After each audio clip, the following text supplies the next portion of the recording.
Bismillahirrahmanirrahim. Assalamualaikum warahmatullahi wabarakatuh. Alhamdulillahi rabbil alamin wa bihi nasta'in ala umuri dunya waddin.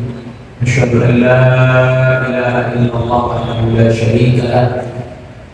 Asyhadu anna Muhammadan abduhu wa rasuluh. Allahumma salli wa sallim wa barik ala habibina wa syafi'ina wa maulana Muhammad wa ala ali baitihi wa sahabatihi ulil yamin. Allahumma ij'al jam'ana hadha jam'an maqruma wa tafarraqna min ba'dihi tafarruqan ma'suma. واغفر لنا ولآبائنا وأمهاتنا وسائر المسلمين والمسلمات من مشارق الأرض إلى مغاربها برحمتك يا من أنت على كل شيء قدير. اللهم علمنا ما ينفعنا وانفعنا بما علمتنا إنك أنت العليم الحكيم. وبعد جماعة subuh dilihat oleh Allah. Alhamdulillah, tentunya kita haturkan sebaik-baik pujian, setinggi-tinggi sanjungan bagi Allah Subhanahu wa Ta'ala yang masih terus memberikan kenikmatan-kenikmatan kepada kita, sehingga dengan nikmatnya kita bisa beribadah kepada Allah, dan Allah Subhanahu wa Ta'ala memberikan pahala atas segala ibadah yang kita kerjakan atas nikmatnya, dan dibantu, dimudahkan oleh Allah Subhanahu wa Ta'ala.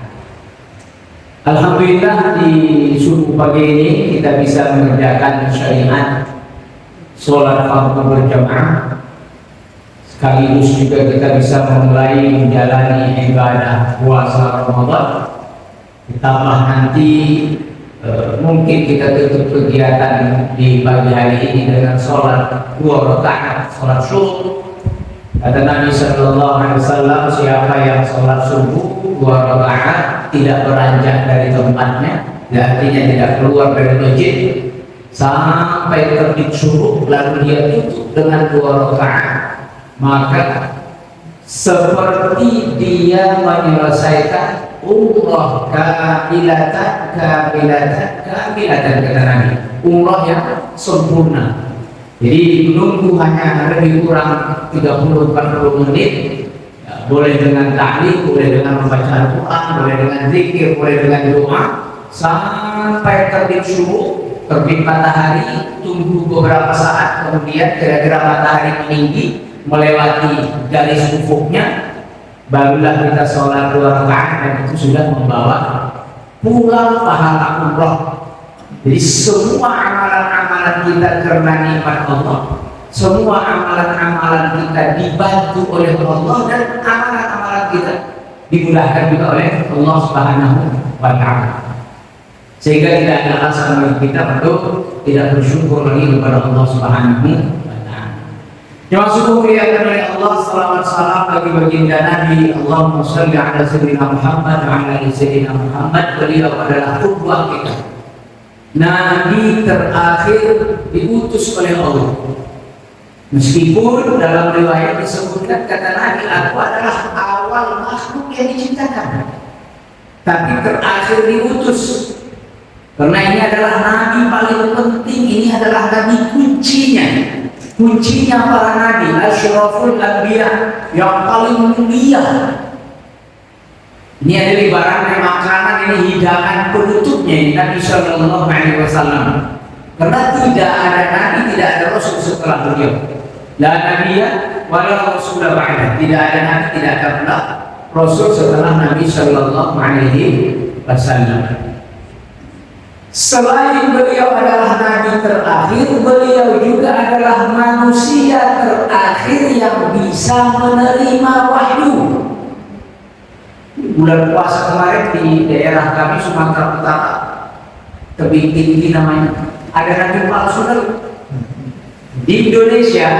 Sehingga dulu dosen saya di UI Joget cerita, di Indonesia ini zaman itu 2015, saya masih S2 belum selesai dalam perkuliahan, dari zaman Indonesia setelah merdeka 1945 sampai 2015 ada 500 orang nabi palsu di Indonesia. Itu belum masuk Ahmad Musaddiq yang belum ada. Itu baru lagi Ahmad Musaddiq. Jadi ada nabi-nabi palsu dan akan terus bermunculan. Dari zaman kapan ini nabi palsu? Dari zaman Nabi Muhammad ada nabi palsu. Ada 2 nabi palsu di zaman Nabi Muhammad SAW. Yang satu di Yaman, satu lagi Yamamah. Kata Nabi SAW, aku bermimpi. Di dalam mimpiku aku memakai 2 gelar emas. Laki-laki kan haram pakai emas. Pakai itu, kata Nabi, aku benci, tidak suka dengan ada gelar emas di tanganku. Fanafakhtuhuma, kutiup, ditiup oleh Nabi. Fangkasar, hancur dari gelar emasnya. Mimpi Nabi itu nyata. Mimpi Nabi itu wahyu.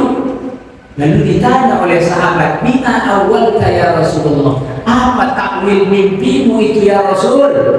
Dijawab oleh Nabi, kadzabani, 2 orang tukang pendusta. Maksudnya adalah 2 orang nabi palsu. Di zaman Nabi ada.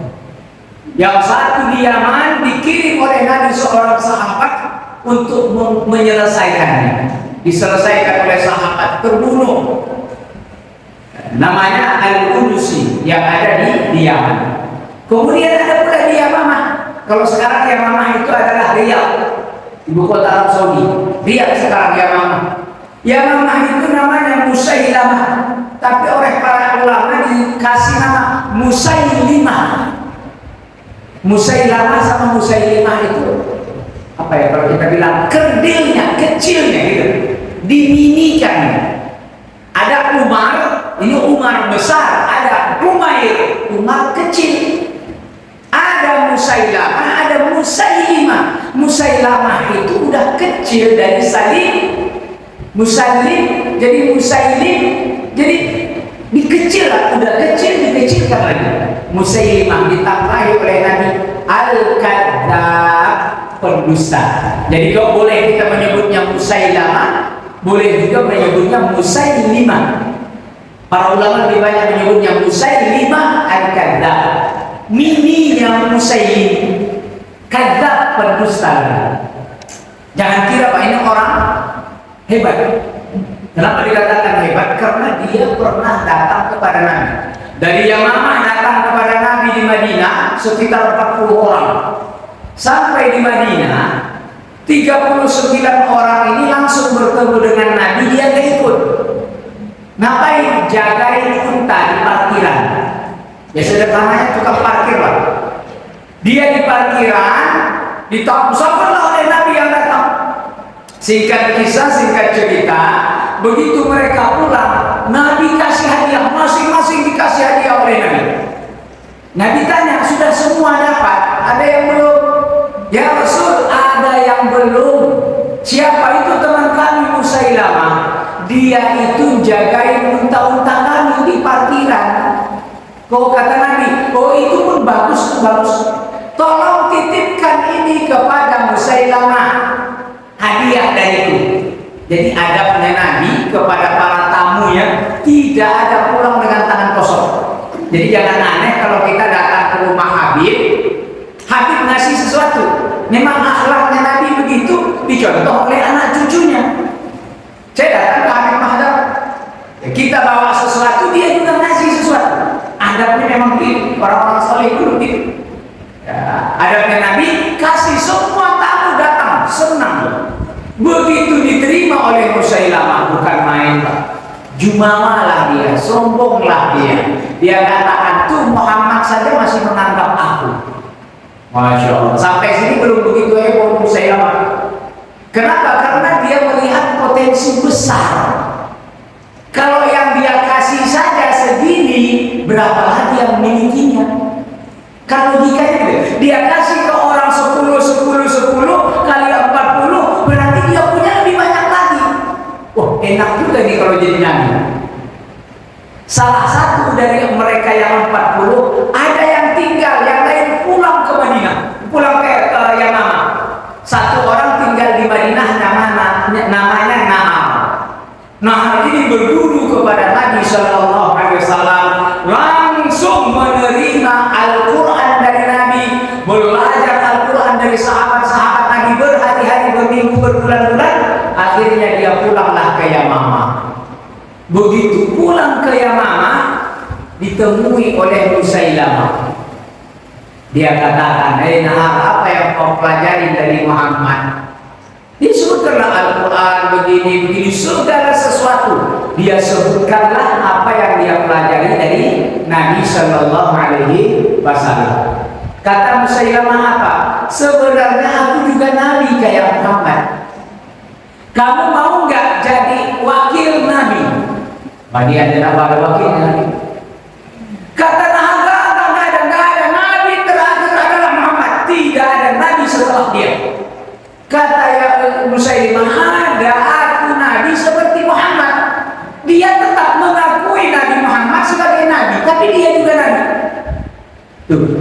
Jadi orang tidak merasa direndahkan, tapi juga tidak menganggap dia bermusuhan. Muhammad memang Nabi, tapi dia bagian sana, aku bagian sini. Nejat ini bagianku, Muhammad bagian sana. Masya Allah. Nahar tadi nggak mau. Akhirnya nego. Nahar begini, nanti kalau aku sudah selesai jadi Nabi, kan kamu pengganti aku. Kata Nahar, ya kalau memang begitu ya bisa dinego. Singkat kisah, akhirnya Nahar mau menjadi pengikut Musailimah Al-Kadzdzab. Sejak itu dia jadi jurkam. Kemana-mana dia mengatakan ini adalah Nabi, aku sudah belajar dari Muhammad. Muhammad mengatakan Musailimah adalah Nabi. Sejak saat itulah Musailimah Al-Kadzdzab menjadi Nabi palsu di zaman Nabi Muhammad masih hidup. Sampai Nabi wafat, Abu Bakar menjadi khalifah radhiyallahu anhu. Abu Bakar jadi khalifah dua yang dia tinggalkan sebagai jasa paling besar. Yang pertama, memerangi Nabi palsu Musailimah Al-Kadzdzab, karena yang di Yaman sudah selesai Al-Qudusi, dikirim oleh Nabi, sahabat bernama Fairuz bin Abdillah, dikirim selesai. Yang kedua, memerangi orang-orang yang enggan membayar zakat. Ada dua kategori murtad. Murtad mengakui ada Nabi selain Nabi Muhammad, dia Yamamah, sama orang yang murtad tidak mau membayar zakat. Mereka cuma katakan apa? Zakat itu wajibnya hanya zaman Muhammad. Muhammad qadman, sudah meninggal, sudah mati. Maka dengan wafatnya Muhammad tidak lagi wajib zakat. Ini yang diperangi oleh Abu Bakar. Apa kata Abu Bakar? Siapa yang memisahkan kewajiban zakat dengan kewajiban sholat, la'aqtulanna, akan kupotong leher mereka. Umar bin Khattab yang biasanya samar, keras, tegas, kata Umar, wahai Abu Bakar, ataqtulan nas ayyaqulu rabbi Allah la ilaha illallah. Kamu mau bunuh orang yang ucapkan Tuhanku adalah Allah, la ilaha illallah, kamu mau bunuh mereka. Biasanya Umar yang suka katakan, ya Rasul, izinkan ku penggal, izinkan ku bunuh. Tapi kali ini Abu Bakar yang keras, Umar yang kalem. Hei Abu Bakar, kamu mau perangin orang yang mengucapkan la ilaha illallah. Aku mendengar Rasul bersabda, aku diperintahkan untuk memerangi orang hatta yaqulu la ilaha illallah. Mereka sudah ucapkan la ilaha illallah, masa mau kau memerangi? Hujahnya Abu Bakar jelas. Wa aqimus shalah wa atuz zakat. Dirikan salat, tunaikan zakat. Siapa yang berani memisahkan kewajiban salat dan zakat, kupenggal lehernya, kata Abu Bakar. Dikirimkan. Ada sahabat namanya Musanna, dikirim 2000 orang sahabat memerangi Musailimah Al-Kadzdzab. Kalah pasukan kaum muslimin karena kekuatan Musailimah Al-Kadzdzab 40.000. Nabi palsu hari itu banyak followernya, 40.000. Kalau nyalek langsung menang. 40.000, bayangin. Kayaknya DPD RI jadi juga itu 40.000. Masya Allah. DPD saya tidak tahu, kayaknya suaranya cukup tuh. 40.000 ini siap perang semua. Masya Allah, yang ajaib apa? Yang ajaib bahwa orang-orang pengikut Musailimah Al-Kadzdzab tahu ini Nabi palsu. Dari mana tahunya? Wahyunya palsu. Dia tanya kepada Naha, apa yang turun kepada Muhammad? Dia sebutkanlah surat Al-Fil. Oh, Muhammad punya surat Al-Fil. Aku juga punya surat Al-Fil. Al-Fil wa ma adraka mal-fil lahu dzambin tawil. Orang sudah ketawa, Pak. Dengarnya ada orang ketawa. Di dalam Al-Quran kalau ada kalimat wa ma adraka, tahukah kamu? Pasti sesuatu orang Arab gak punya bayangan apa itu. Al-Qari'ah mal-Qari'ah wa ma adraka mal-Qari'ah. Orang Arab gak tahu apa Al-Qari'ah, meski diulang udah 3 kali. Al-Qari'ah mal-Qari'ah wa ma adraka mal-Qari'ah. Gak ngerti mereka sampai ditafsirkan ayat-ayat ini oleh ayat selanjutnya. Yauma yakunun nasu kal farashil mabthuth. Kalau tidak ditafsirkan oleh Allah, mereka tidak tahu. Insyaallah. Kalla inna kitabal fujjari lafi sijjin wa ma adraka ma sijjin. Di bayangan orang Arab gak ngerti apa itu sijjin. Kitabun marqum, baru mereka paham. Setiap ayat ada wa ma adraka, pasti orang Arab tidak ngerti. Kalla inna kitabal abrari lafi 'illiyin wa ma adraka ma 'illiyun kitabun marqum. Kalau tidak ditafsirkan oleh ayat sendiri, maka ayat itu tidak dipahami oleh orang Arab. Orang Arab al-fil, gajah, udah ngerti. Wa ma adraka mal fil, tahukah kamu gajah? Orang Arab udah ngerti. Lahu khurtum tawil wa dhanbil wasil, yang belalainya panjang, buntutnya menjuntai. Ya semua orang udah tahu, ngapain ditanya lagi kalau gajah? Ketawa. Ada lagi suratnya namanya Difda. Difda itu judulnya kata. Ketawa lagi orang Arab. Isinya apa kata orang Arab?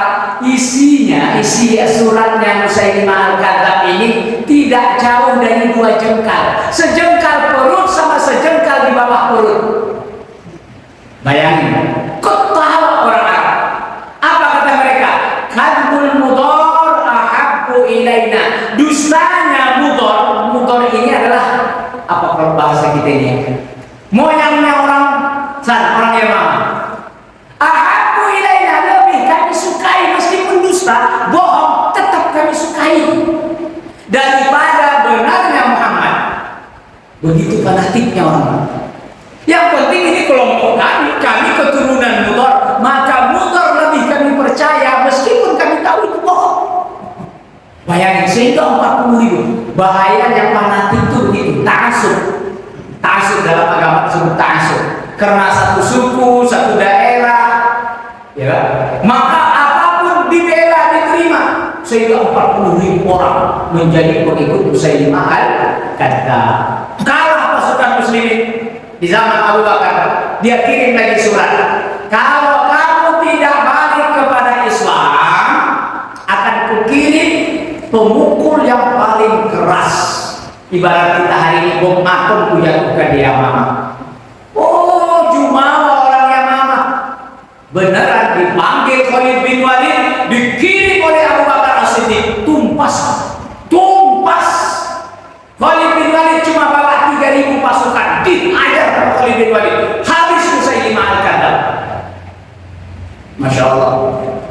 Disitulah ada seorang sahabat namanya Wahsy. Kalau yang pernah ingat kisahnya, ini oranglah yang membunuh Hamzah bin Abi Thalib, pamannya Nabi. Wahsy sudah masuk Islam, ikut berperang. Ini Wahsy ini kan dosanya besar. Mau bunuh siapa? Orang yang paling dicintai oleh Nabi, pamannya Hamzah. Setelah dia masuk Islam, Nabi masih hidup Pak, dia masuk Islam. Setelah dia masuk Islam ditanya oleh Nabi, Wahsy, bagaimana cara membunuh pamanku?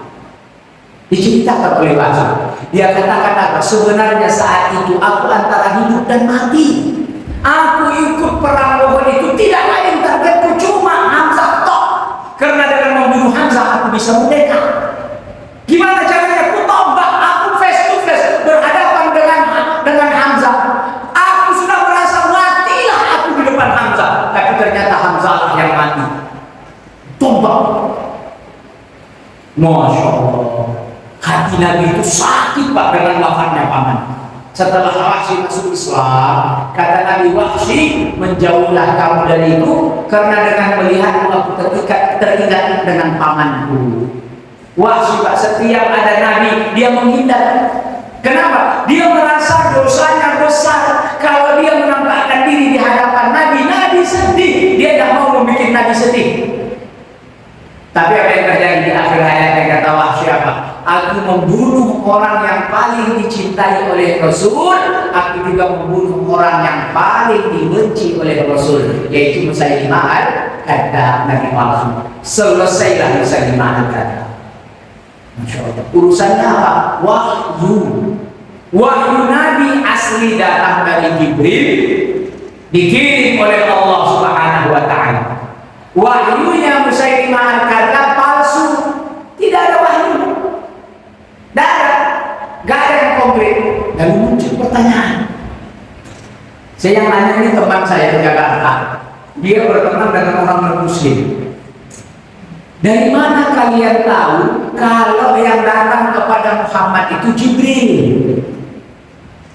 Kan orang lain tidak lihat. Nabi Muhammad di tengah-tengah sahabat, tiba-tiba Nabi Muhammad mendapat wahyu, Jibril datang. Loh, sahabatnya pun tak lihat, kenapa cuma dia yang lihat? Ya kalau betul itu Jibril, kalau iblis, ditanya oleh mereka. Masya Allah. Ada dua hal. Kenapa cuma Nabi yang bisa melihat Jibril? Allah memberikan kelebihan bagi Nabi Sallallahu Alaihi Wasallam untuk melihat malaikat. Nabi Sallallahu Alaihi Wasallam matanya punya kelebihan, matanya tertutup tapi bisa melihat. Nabi tidak pernah bisa betul-betul tidur kayak kita tidur. Nabi tidur tapi melihat. Masya Allah. Nabi menghadap ke depan tapi dia bisa melihat di belakang. Bayangin, kalau mobil saja sekarang ada kamera belakang, Nabi pun bisa melihat sahabat yang ada di belakang. Masya Allah. Logikanya begini. Ada warna putih, kuning, hijau. Ini jelas, merah, putih, kuning, hijau, jelas warnanya. Tapi bagi orang yang buta warna sebagian, misalkan buta warna kuning, kuning ini sama putih beda nggak? Nggak beda. Saya punya teman buta warna, ajaibnya bisa jadi perawat. Ajaib juga. Dia katanya aku buta warna, sehingga dia kalau ngasih resep itu kalau nggak ada tulisan tak berani dia obat. Karena kalau cuma warna, kan tablet-tablet itu beda dari warna. Kalau nggak ada tulisan, dia tak berani. Takut salah kasih obat. Dia bilang kalau melihat kuning sama dengan putih, nggak ada bedanya kuning sama putih. Dan dia itu tahu setelah dia jadi perawat, baru tahu. Apakah kuning ini tidak ada? Ada. Kenapa dia nggak bisa lihat? Kemampuan matanya dicabut oleh Allah untuk melihat kuning itu baru buta warna parsial sebagian. Gimana orang yang buta warna seluruhnya?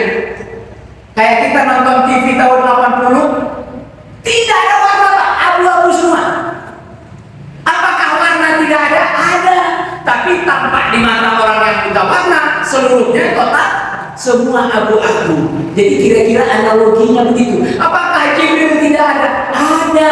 Cuma orang yang di situ tertutup mata mereka untuk bisa melihat Jibril. Adakah sahabat yang pernah lihat Jibril langsung? Kan? Nabi Muhammad lihat. Masya Allah. Ada beberapa kali Nabi Sallallahu Alaihi Wasallam melihat Jibril. Yang pertama, Nabi menerima wahyu dari Allah, ya ayyuhal muddatsir. Wujud aslinya Jibril. Jibril sering datang kepada Rasulullah dengan berbagai bentuk. Masya Allah. Kadang suara saja wahyu, terkadang suara.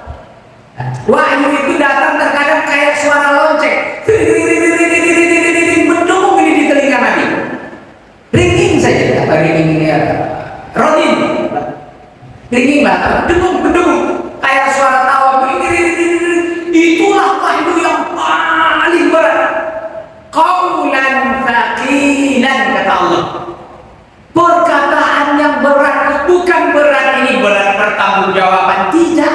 Nabi pernah dalam musafir ketika menerima wahyu masih di atas unta. Tiba-tiba unta Nabi meringkih jatuh. Karena betul-betul berat. Selesai Nabi menerima wahyu ini, kening Nabi berkeringat basah. Karena yang turun itu memang qaulan tsaqilan, perkataan ucapan yang berat, firman yang berat. Kalau bukan Nabi nggak mampu menerimanya. Masya Allah. Inilah yang kata orang Barat, Nabi Muhammad itu mengalami epilepsi.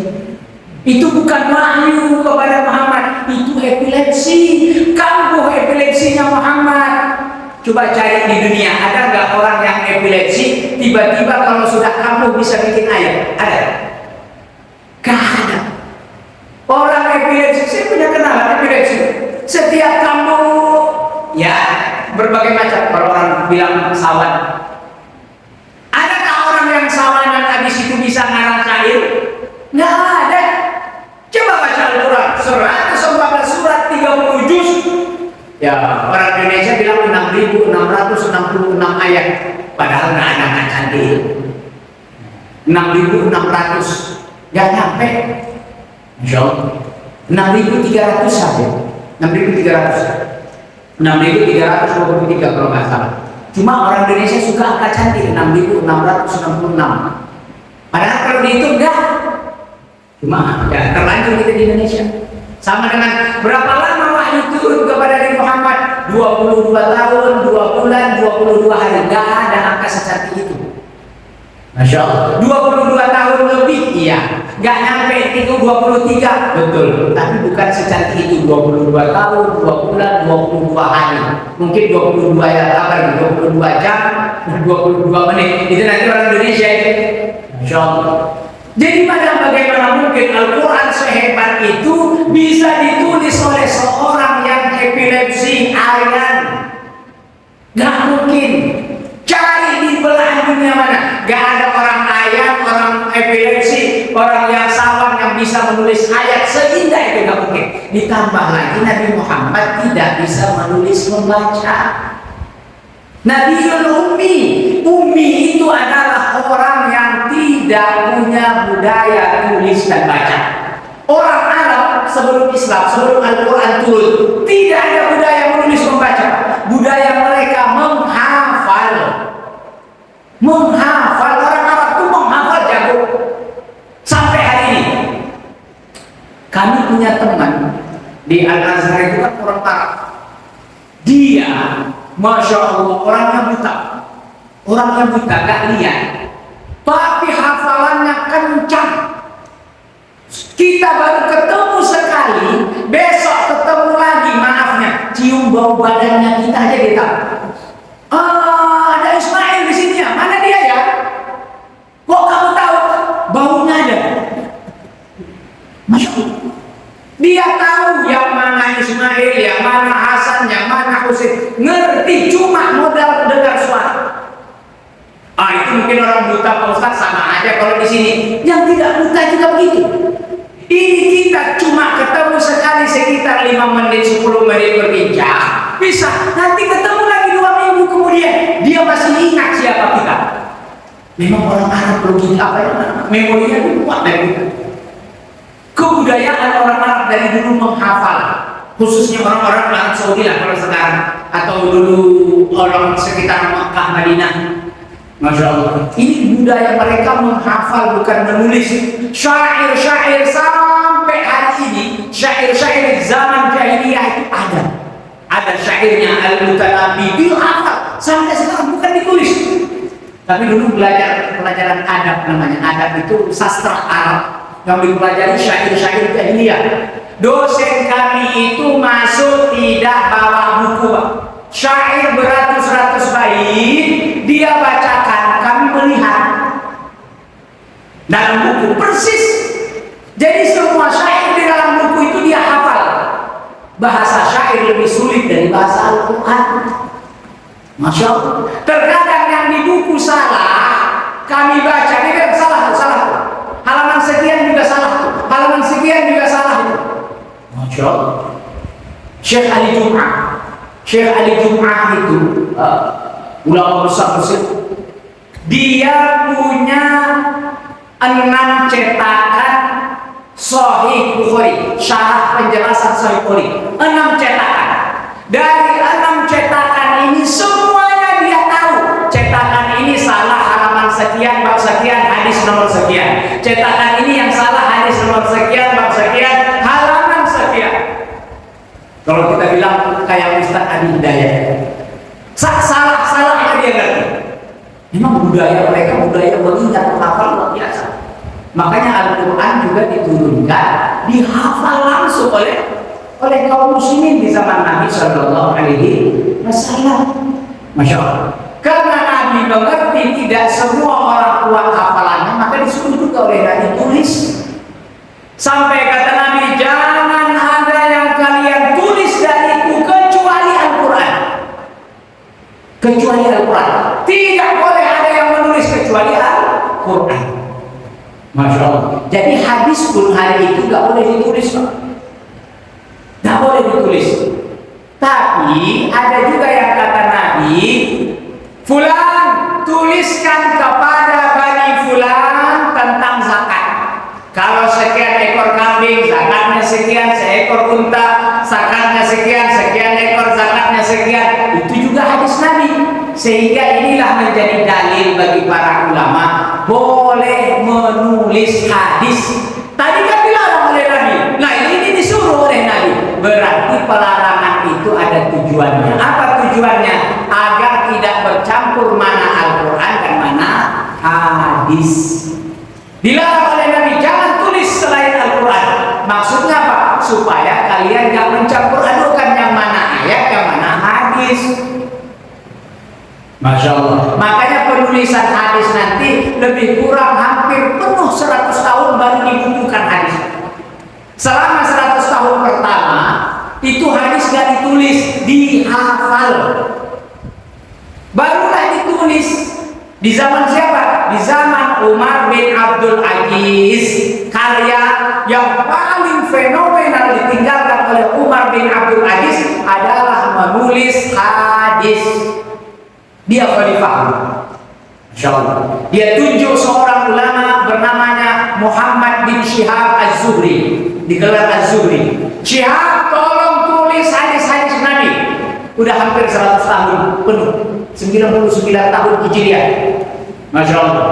Kemudian Muhammad bin Syihab Az-Zuhri punya murid namanya Imam Malik. Malik, tolong tulis hadis-hadis Nabi. Maka kitab hadis pertama adalah Al-Muwatta karyanya Imam Malik. Sampai hari ini dipakai Al-Muwatta. Sementara Umar bin Abdul Aziz karyanya terbesar adalah membukukan hadis. Umar bin Khattab adalah inisiator penulisan Al-Quran. Abu Bakar tulislah Al-Quran jilid. Kata Abu Bakar, aku nggak akan lakukan apa yang tidak dilakukan oleh Rasul. Bid'ah itu Umar, bid'ah. Rasul tidak pernah nulis, tidak pernah nyuruh menyusun Al-Quran dalam bab-bab, dalam juz. Gak ada. Tapi Umar bisa meyakinkan Abu Bakar. Abu Bakar, yakinlah usulanku ini baik. Dia tuh sahabat-sahabat Nabi, orang dia mama meninggal, orang di sana Al-Qadisiyah wafat. Berapa banyak nanti penghafal Quran akan meninggal, Al-Quran tidak sisa. Abu Bakar lama baru bisa terima. Tidak tahu berapa rakaat istigharahnya Abu Bakar, sampai akhirnya masuk ke logika Abu Bakar. Dia juga, kalau penghafal Quran habis, dari mana kita dapat Al-Quran? Akhirnya Abu Bakar pun setuju. Dibentuklah panitia pembukuan Al-Quran. Disalinlah Al-Quran dari tulisan-tulisan yang diperintahkan oleh Nabi semasa Nabi hidup. Masya Allah. Ali penulis wahyu, Yazid penulis wahyu. Jadi sahabat-sahabat penulis wahyu dikumpulkan. Mana yang kalian tulis dari Rasulullah ini.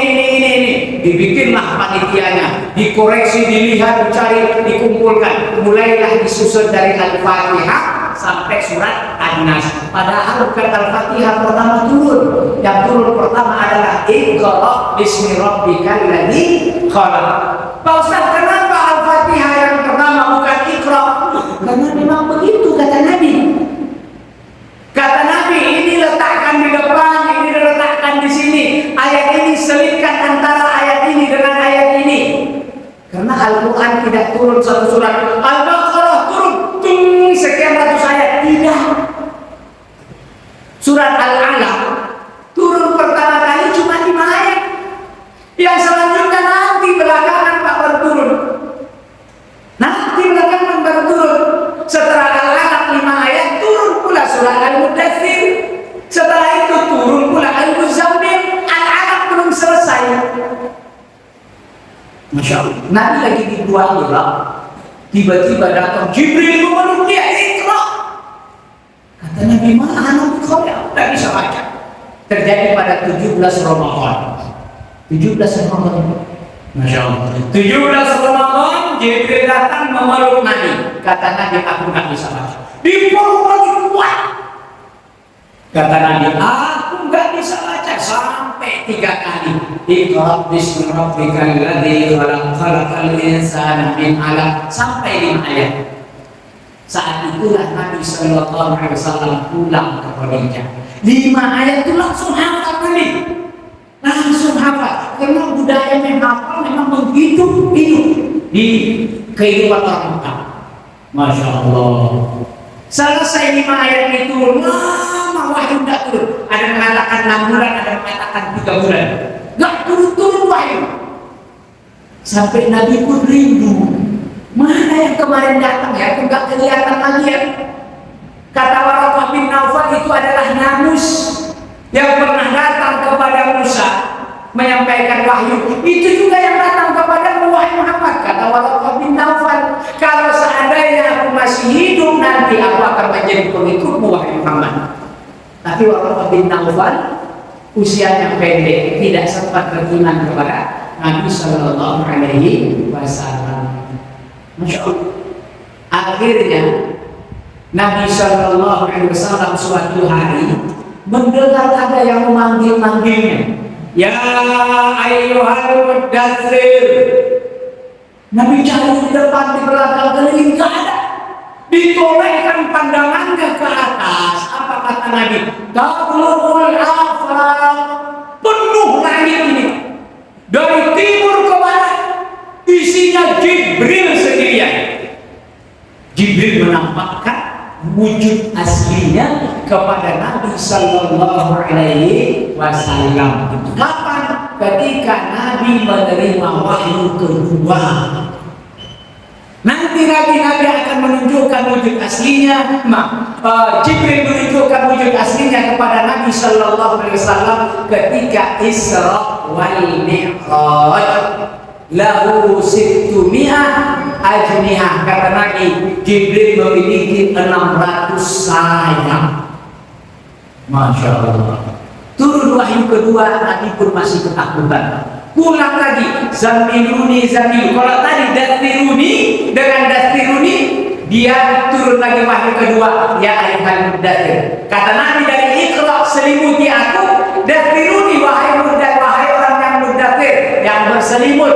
Nabi pula, zamiluni, selimuti aku. Turun pula lagi surat Ya ayyuhal muzammil, wahai orang yang berselimut. 3 kali.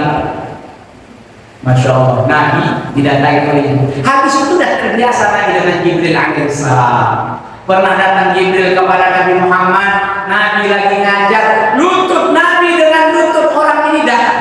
Pakaiannya syadidul bayad, putih bersih. Tapi sahabat bingung, ini Kok kami tidak kenal? Tahu-tahu datang kepada Nabi langsung duduk, lutut mereka bertemu lutut ketemu lutut. Nanya kepada Nabi, ya Muhammad, ma huwal iman, ma huwal Islam, ma huwal ihsan. Ini orang asing kami nggak kenal, tapi pakaiannya putih bersih. Nggak mungkin orang asing perjalanan jauh pakaiannya masih tetap putih, pasti kotor. Apa itu Islam? Apa itu iman? Apa itu ihsan? Diterangkanlah oleh Nabi, iman adalah rukun iman yang 6. Islam adalah rukun Islam yang 5. Disebut oleh Nabi. Ditanya lagi oleh Jibril, ma huwal ihsan? Apa itu ihsan? An ta'budallah, engkau menyembah Allah ka'annaka tarahu, seakan-akan engkau melihat Allah. Fa illam takun tarahu, kalau engkau tidak melihat Allah, fa innahu yaraka, sebenarnya Allah sedang melihat. Rukun 6, rukun Islam, rukun iman yang 6 pelajarannya tauhid. Rukun Islam yang 5 pelajarannya fikih. Ihsan pelajarannya adalah akhlak. Oleh para ulama disebut dengan tasawuf. Akidah, fikih, tasawuf. Hari ini kita lupa Pak tentang pelajaran ihsan. Cari di mana ada pelajaran ihsan hari ini. Kalau akidah tauhid banyak, fikih banyak. 3 ini. Datang Jibril bertanya kepada Nabi, bukan memuji Nabi. Kata Nabi, atadruna manir rajul, kalian tahu nggak siapa yang tadi? Kata sahabat, nggak tahu ya Rasul, emang siapa? Ada Jibril, itu adalah Jibril. Atani liyu'allimakum dinakum. Jibril itu datang kepadaku, bertanya kepadaku supaya kalian dengar tentang agamamu, apa iman, apa Islam, apa ihsan. Masya Allah. Jadi metode penyampaian dakwahnya Nabi atau pengajaran, Jibril bertanya, Nabi menjawab, sahabat mendengar. Jadi sahabat pernah melihat Jibril, tapi tidak dalam bentuk aslinya. Masya Allah. Sehingga Al-Quran dari turun pertama, Iqra bismi rabbikal ladzi khalaq, sampai turun ayat terakhir, wattaqu yawman turja'una fihi ilallah, 281 surat Al-Baqarah.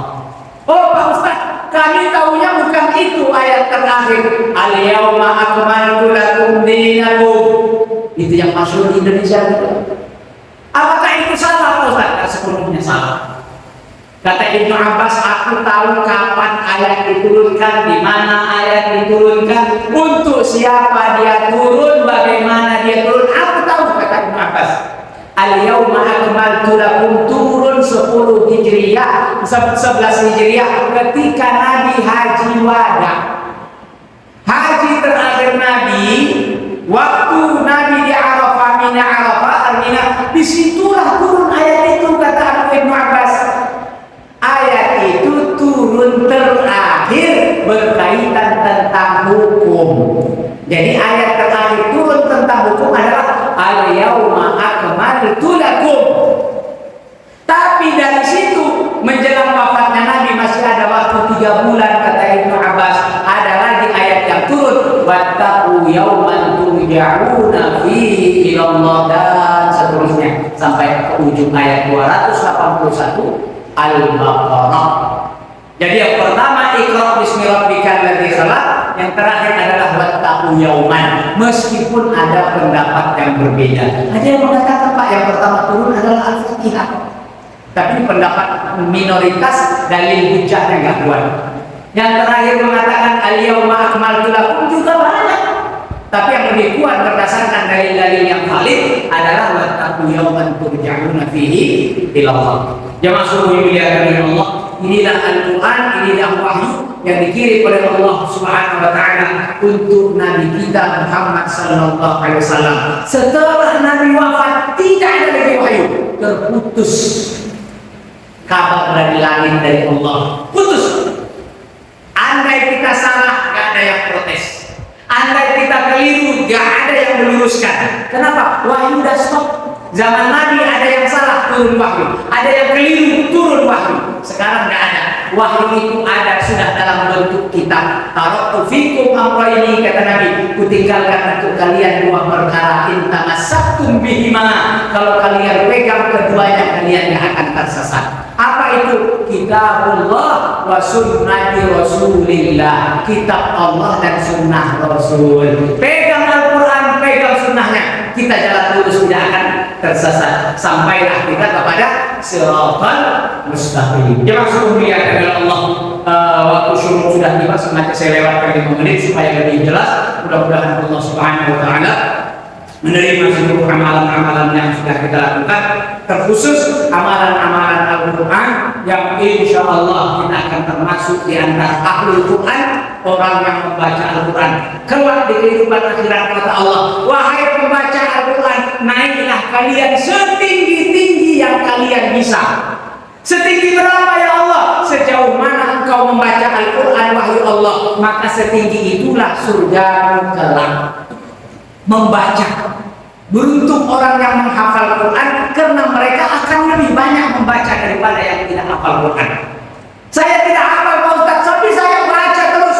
Bagus, karena ada juga yang hafal Quran tidak membaca, tidak murojaah. Ada sampai bukan hafiz, habis. Bukan hafiz lagi, tapi habis. Ada hafal 30 juz, sekarang habis 30 juz karena tidak dibaca. Ada teman saya dia bilang, Pak Ustaz, saya ini sudah lebih 7 tahun ikut tahsin Al-Quran, 7 tahun Pak belajar tahsin Al-Quran, tapi saya tidak lulus Pak Ustaz. Saya bilang apa? Pak, kalau kamu lulus bacanya, lulus dari tahsin, mungkin kamu udah berhenti baca Al-Quran. Dia bilang, iya juga ya. Banyak orang yang sudah bagus, bahkan sudah hafal, berhenti baca Al-Quran. Tapi ada yang tidak hafal, bacaannya standar, bahkan relatif buruk, tapi terus membaca Al-Quran. Itu jauh lebih baik. Al-Quran itu namanya ya Quran, bacaan. Maka bacalah bacaan itu. Mudah-mudahan Allah anugerahkan kepada kita sebagai ahlul Quran yang insya Allah Allah tempatkan kita di surga yang paling tinggi di sisi Allah Subhanahu wa taala. Aku qouli hadza wa astaghfirullah, sekian dan maaf. Assalamualaikum warahmatullahi wabarakatuh.